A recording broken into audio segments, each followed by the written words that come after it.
और रायबरेली के बाद गोंडा पहुंचे अमित शाह, सीधे सुनवाते क्या कुछ कह रहे हैं। चलाने वालों का और राम मंदिर बनाने वालों के बीच में आपको तय करना है। घूसपैठियों का हित ये भाग जिन्हें बनाया, महाकाल का कॉरिडोर बनाया और सोमनाथ का मंदिर भी सोने का बनने का काम चालू हो गया है। भाइयों बहनों, ये भारतीय जनता पार्टी की सरकार है। ये अभी भी सपा बसपा वाले कहते हैं राम मंदिर बेकार बना है। एक राम गोपाल यादव ने कहा, मेरी बात याद रखना गोंडा वालों, गलती हो गई ना तो दोनों पार्टी, दोनों शहजादों ने राम मंदिर के लिए बाबरी नाम का एक ताला तैयार रखा है। आप चाहते हो राम मंदिर पर बाबरी ताला लगे? जोर से बोलो, चाहते हो? भाइयों बहनों, इन लोगों ने तुष्टीकरण की राजनीति करने में कोई कसर नहीं। ये कांग्रेस पार्टी के नेता मणिशंकर अय्यर कहते हैं पाक ऑक्यूपाई कश्मीर की बात मत करो, छोड़ दो, क्योंकि पाकिस्तान के साथ एटम बम है। मुझे बताओ गोंडा के युवानों, पाक ऑक्यूपाई कश्मीर हमारा है या नहीं है?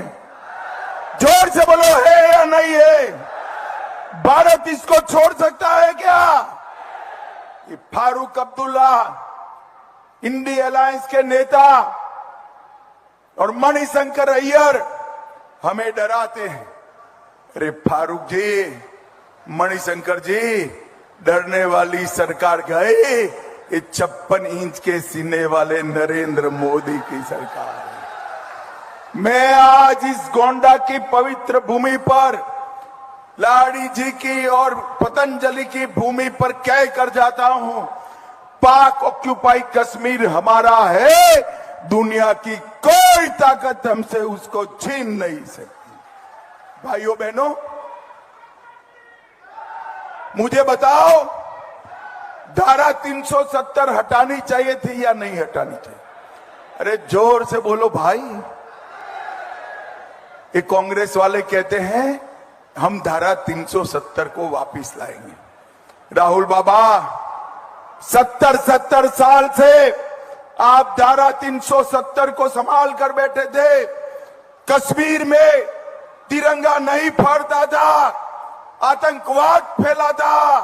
मोदी जी को यूपी वालों ने दूसरी बार प्रधानमंत्री बनाया। 5 अगस्त 2019 को धारा 370 को समाप्त कर। और मैं आज कहकर जाता हूं, राहुल बाबा, आप कितना भी जतन कर लो, अब धारा 370 को दुनिया की कोई ताकत नहीं ला सकती, कोई ताकत नहीं ला सकती। भाई और बहनों, इन लोगों ने सालों तक आतंकवाद को चलाने का काम किया है। 10 साल तक सोनिया मनमोहन की सरकार थी, सपा बसपा के समर्थन से चली। 10 साल तक पाकिस्तान से आलिया मालिया जमालिया आते थे, बम धमाके करते थे और चले जाते थे। परंतु अपनी वोट बैंक की लालच से ये दोनों शहजादे चुप रहते थे। मोदी जी आए, फिर से उरी और पुलवामा पर पाकिस्तान ने हमला किया, मगर पाकिस्तान वाले भूल गए कि मनमोहन सिंह की सरकार नहीं है, नरेंद्र मोदी की सरकार है। कांग्रेस की सरकार नहीं है, भाजपा वालों की सरकार है। 10 ही दिन में नरेंद्र मोदी जी ने सर्जिकल स्ट्राइक और एयर स्ट्राइक कर पाकिस्तान के घर में घुसकर आतंकवादियों का सफाया करने का काम नरेंद्र मोदी जी ने। भाइयों बहनों, उत्तर प्रदेश में जब तक सपा बसपा कांग्रेस की सरकारें चली, कोई काम नहीं होते थे। मैं आज बताना चाहता हूं भाइयों बहनों, भारतीय जनता पार्टी की सरकार बनी, गोंडा में हमारे कीर्तिवर्धन सिंह को आपने सांसद बनाया। ग्राम सड़क योजना 680 किलोमीटर, पूरे अवध क्षेत्र में सबसे ज्यादा रोड बनाने का काम हमारे कीर्तिवर्धन सिंह ने किया है। जोर से ताली बजाओ। कोसी पुल के पास बाईपास बनाने का काम किया, फ्लाईओवर बनाने का काम किया, कर्नलगंज की सरयू नदी पर पुल बनाने का काम किया, मिसरोलिया क्रॉसिंग, महादेवा क्रॉसिंग और सोनी गुमटी में 3 रेलवे ओवरब्रिज बनाए और 517 करोड़ कीर्तिवर्धन सिंह गोंडा के लिए रेलवे के कामों के लिए लेकर आए। और मैं आपको कहकर जाता हूं, 2 साल के बाद नवाबगंज रेलवे स्टेशन देख लेना, इंग्लैंड के रेलवे स्टेशन से कम नहीं होगा भाई। पूरा रेलवे स्टेशन नया बन रहा है।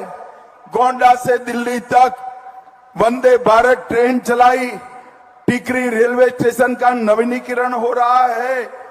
ग्रामीण आवास योजना के तहत 80,000 गरीबों को घर दिए, 3,36,000 गरीब माताओं को गैस का सिलेंडर दिया, 5 लाख घरों में नल से जल पहुंचाया, स्वच्छ भारत मिशन 6,17,000 घरों में शौचालय बनाए, 4,77,000 किसानों को किसान सम्मान निधि दी और 21,000 लोगों को मुद्रा लोन।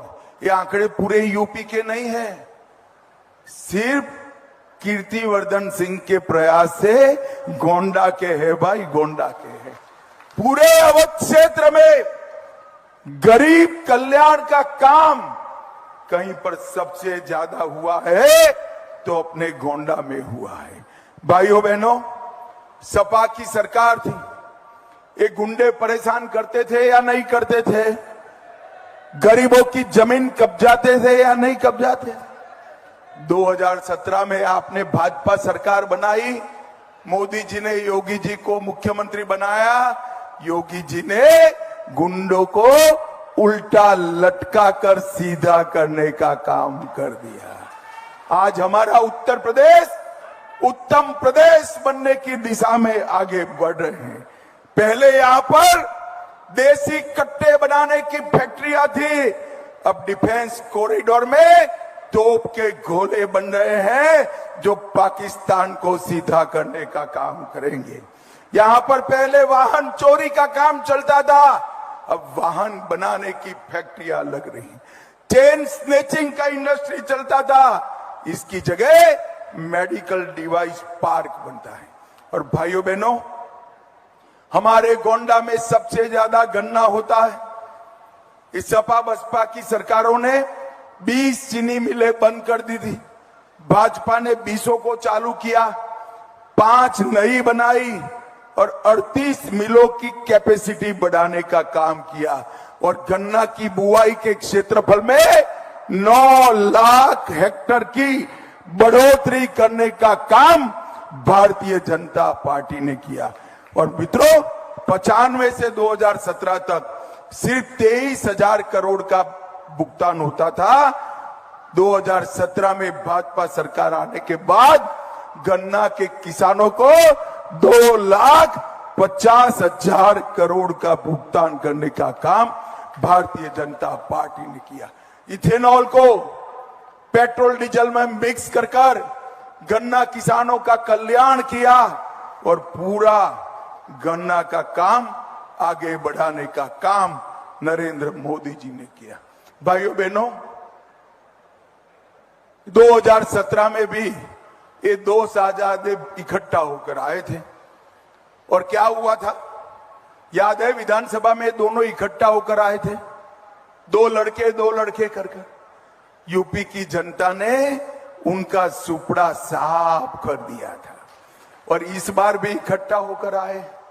ये राम भक्तों पर गोली चलाने वाले, ये यूपी के अंदर गुंडई और जमीन कब्जा कराने वाले हैं। ये देश के अंदर आतंकवाद को पनाह देने वाले लोग हैं। ये देश के अंदर नक्सलवाद को पनाह देने वाले लोग हैं। मुझे बताओ भाइयों बहनों, ट्रिपल तलाक हटाना चाहिए या नहीं हटाना चाहिए? अरे जोर से बोलो, हटाना चाहिए या नहीं हटाना चाहिए? कॉमन सिविल कोड लाना चाहिए या नहीं लाना चाहिए? ये राहुल बाबा कहते हैं हम 370 वापिस लाएंगे, ट्रिपल तलाक वापिस लाएंगे और मुस्लिम पर्सनल लॉ भी लेकर आएंगे। राहुल बाबा, शेख चल्ली के स्वप्न देखते रहो, ना आपको जीतना है ना वापिस आना है। मैं गोंडा वालों को कहकर जाता हूं, जब तक भाजपा का एक भी सांसद संसद के अंदर है, ना 370 आ सकता है, ना ट्रिपल तलाक फिर से आ सकता है। राहुल बाबा, अभी तो आप खुद के जीतने की चिंता करो। मैं अभी रायबरेली से आता हूं, ये मीडिया वालों के सामने कहकर जाता हूं, रायबरेली में राहुल बाबा प्रचंड मार्जिन से चुनाव हार रहे हैं। मेरी बात याद रखना भाइयों बहनों, ये देश आने वाले दिनों में दुनिया का नेतृत्व करने के लिए तैयार खड़ा है। मोदी जी ने 140 करोड़ लोगों के सामने विकसित भारत, आत्मनिर्भर भारत का लक्ष्य रखा है। मोदी जी ने पूरे विश्व में हर एक क्षेत्र में भारत नंबर 1 हो, ऐसा भारत बनाने का लक्ष्य रखा है और वो लक्ष्य पूरा करने का काम गोंडा वालों का है। और वो लक्ष्य कैसे पूरा होगा मैं बताऊं? राजा साहब आगे आओ जरा। ये लक्ष्य पूरा करने का एक ही रास्ता है, कीर्तिवर्धन सिंह जी को बड़े बहुमत से जिता दीजिए। मुझे बताओ, कमल के निशान पर बटन दबाओगे क्या? अरे जोर से बोलो, दबाओगे क्या?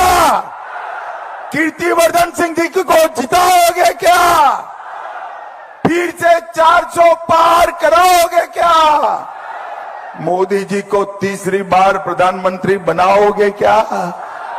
तो मेरे साथ दोनों हाथ उठाइए, उठाइए दोनों हाथ, विजय के संकल्प की मुट्ठी बींचे और प्रचंड आवाज से बोलिए, भारत माता की जय श्री राम, जय श्री राम, वंदे वंदे। भाई एक बच्चा यहां तस्वीर लेकर खड़ा है, उसके पास से तस्वीर लेकर मुझे पहुंचा दो जरा। बेटा दे दो तुम तस्वीर, मेरे पास आ जाएगी। क्या नाम है? जोर से बोलो बेटी। है? चलो बहुत बहुत धन्यवाद तेरा। तस्वीर मैं तेरी घर पे लेकर जाता हूं। हाँ,